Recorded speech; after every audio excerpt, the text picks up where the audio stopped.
Having this alien just massage his testicle ball he ripped out of his crouch and putting it inside his head where the brain is located. Ew.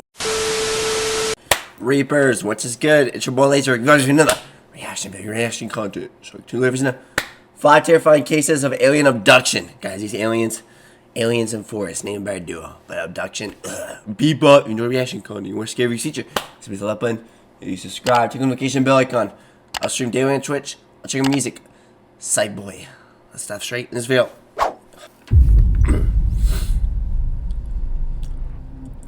Aliens. An alien abduction is when a person believes they have been taken secretly against their will by non-human entities and subject to complex physical and physiological procedures. Most of us probably think of a crazy guy who got drunk and claimed to have been abducted, but there are actually some chilling and compelling stories that could prove other forms of life have visited our planet to gather information on us humans. Aliens and fucking... Dude, this is 𝐂𝐳𝐞𝐫𝐞 dog vibes. You got the house in the middle of fucking nowhere, the cornfield. Oh shit. A very interesting and well-known case is the abduction of Betty and Barney Hill. The couple were driving to their home in New Hampshire after a short vacation in Canada when they noticed a white light in the sky. Shocked at how different this was from a regular star, Barney got out of his car to look at the object through his binoculars. The light got closer and it looked like a pancake-shaped object with windows that revealed occupants. Terrified of what he saw, Barney ran back into the car and travelled home. But something crazy had happened. On their arrival home, they realised they had lost a couple of hours without them realising it.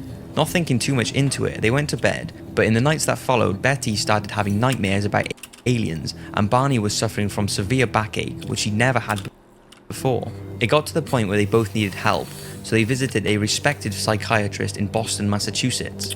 He felt Boston? What is there to do in Boston, bro? You just got snow everywhere, like boring. They were suffering from anxiety syndrome and put them both under hypnosis.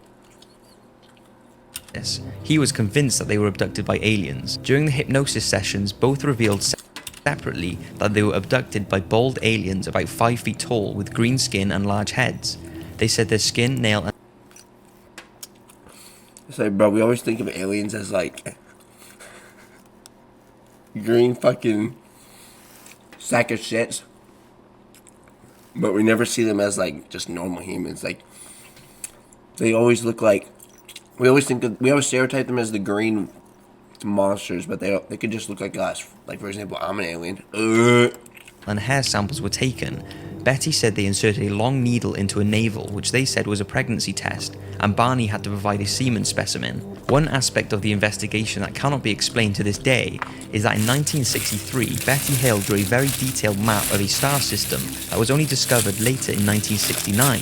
She said she was shown this map by the aliens. Astronomers at Ohio State University compared their computer-generated map with the one Betty drew, and both were completely alike. But how could she have drawn this in 1963 when no one even knew what it looked like until 1969?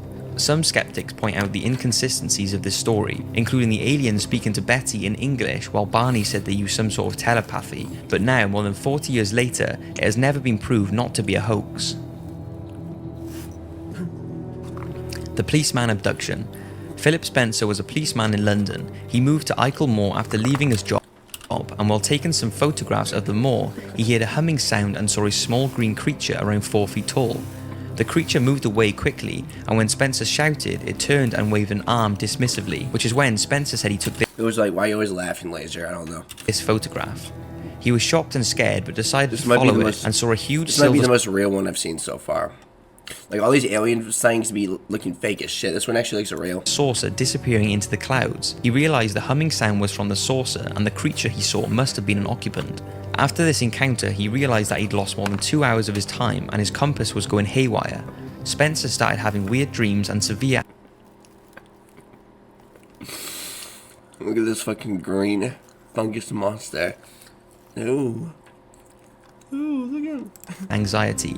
Like Betty and Barney, he was put through hypnotherapy, and during this state he revealed a fascinating tale of being abducted by an alien. He was taken on board the craft and given a medical examination before being released. One thing that makes the researchers confident that Spencer may not have set up the whole thing was due to the fact that he never wanted publicity or money, and to this day is left haunted with the experiences he faced. Ooh, aliens, bro. Aliens always giving us that look. The camping abduction. In 1976, 4 friends in their early 20s went camping in rural Maine. The first night went well, but on the second night they noticed a very bright light in the sky, much too bright to be a star. They thought it was strange, but didn't think anything more of it. On the third night, they decided to try night fishing. Whilst in the canoe, they noticed a bright... Dude, look at all this. Oh, man. If I fall in this water right here, bro, look at all this fog right here. If I fall in this, well, there's going to be leeches in here, like pee-pee suckers. I can't imagine what lies under the depths of this water. Ugh. light again. One of the men used a flashlight to flash an SOS pattern at the object. The light then expanded and enveloped all 4 men, and that's the last thing they remember. They woke up back at their campsite with no recollection of what ended up happening with the light or how they got off the canoe.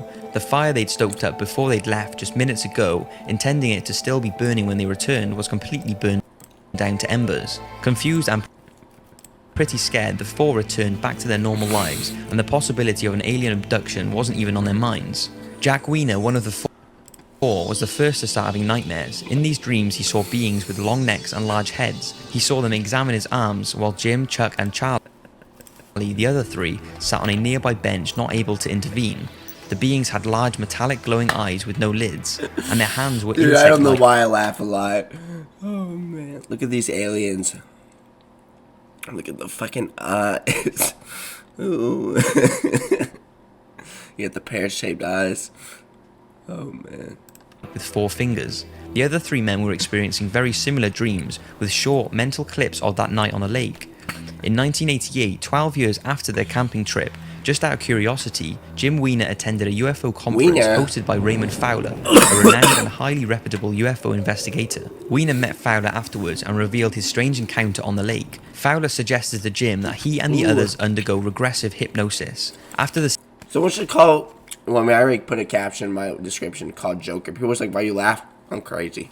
Sessions, it was revealed that all 4 of the men had memories of being abducted and subject to humiliating physical examinations, including the taking of skin and fluid samples. The description of the aliens was consistent. The 4 men were able to make detailed sketches of the entities, the craft, and the examining instruments. Chuck added that the aliens' test area was similar to a vet's office with a silvery table. He also related a strange fact. He had much difficulty in focusing on the aliens. When he tried, he could not put an exact image to them. He compared it to trying to tune in a fuzzy radio station. After further fucking eyes. Ooh. Look at those eyes. Scary. examinations, all 4 of the men were deemed to be mentally stable, and they all passed lie detector tests about the event. The abduction of Charles and Calvin. Co-workers Charles Hickson and Calvin Parker were fishing off a pier in Mississippi on an October evening. They began to hear a whirling sound and saw 2 flashing blue lights. A smallish oval-shaped craft appeared before them, from which emerged 3 pale creatures about 5 feet tall. Hickson and Parker said the creatures had carrot-like growths emerging from their nose and ears, and that in place of hands they had lobster-like claws. Hickson claimed that he was inspected by a mechanical eye while on board the craft, while Parker initially stated he did not remember what had happened during the event, but in an interview 20 years later, Parker had been able to remember the event and provide a detailed story of his inspection, including telepathic communication with the beings. Look at that, look at that fucking, ball sack, bro, being sucked under his head. We got that tattoo, what is that? I don't know what that says. This motherfucker, that must feel so good, getting his flesh opened up. Having this alien just massage his testicle ball he ripped out of his crouch and putting it inside his head, where the brain is located. Ew. Squish, squish.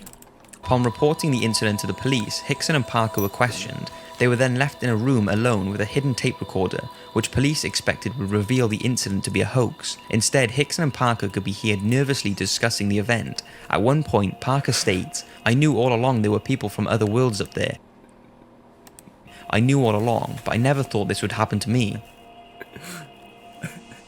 Now this is an incredible story, because if the man involved was abducted by aliens, to this day he may still be with them. This is the story of aspiring pilot Frederick Valentino. Freddie was on a training flight over Australia's Bass Strait when he radioed Melbourne's air traffic control to advise that he was being shadowed by an unidentified craft flying about 1,000 feet above him. Valentino said the craft was orbiting around his own and that it emitted a green light. He told I always think aliens and UFOs, always the circle shape. But they'd always, UFOs, we always think them as aliens, but they're never like, you know. ATC that he was suffering engine problems, and when he was asked to describe the object, he said it's not an aircraft, before the transmission was interrupted by metallic scraping sounds. At that point, all contact We always think of UFOs as like, you know what I'm saying? was lost. A 4-day, 1,000-mile search was undertaken, but no trace of Valentich or his craft was ever found. Some believe that Valentich had become disorientated, started flying low and upside down, and spotted his own light in the reflection of the seawater, but you must argue that there would have been some sort of debris washed up on a beach. People also say his disappearance was staged, but what would be the motive behind staging it? Others believe that his account of the mysterious craft, bolstered by witness reports of a UFO over Australia later that night, is a strong suggestion of an alien abduction. Since he was never found, maybe he was taken away by the aliens and to this day is still with them. I don't know about you, but just thinking about that creeps me out. So that's 5 cases of... Well guys, if it was very enjoyed, which one of those cases of alien abduction was the most interesting to you? The reaction content, these reaction features, you know what to do. What's the next one? Peace.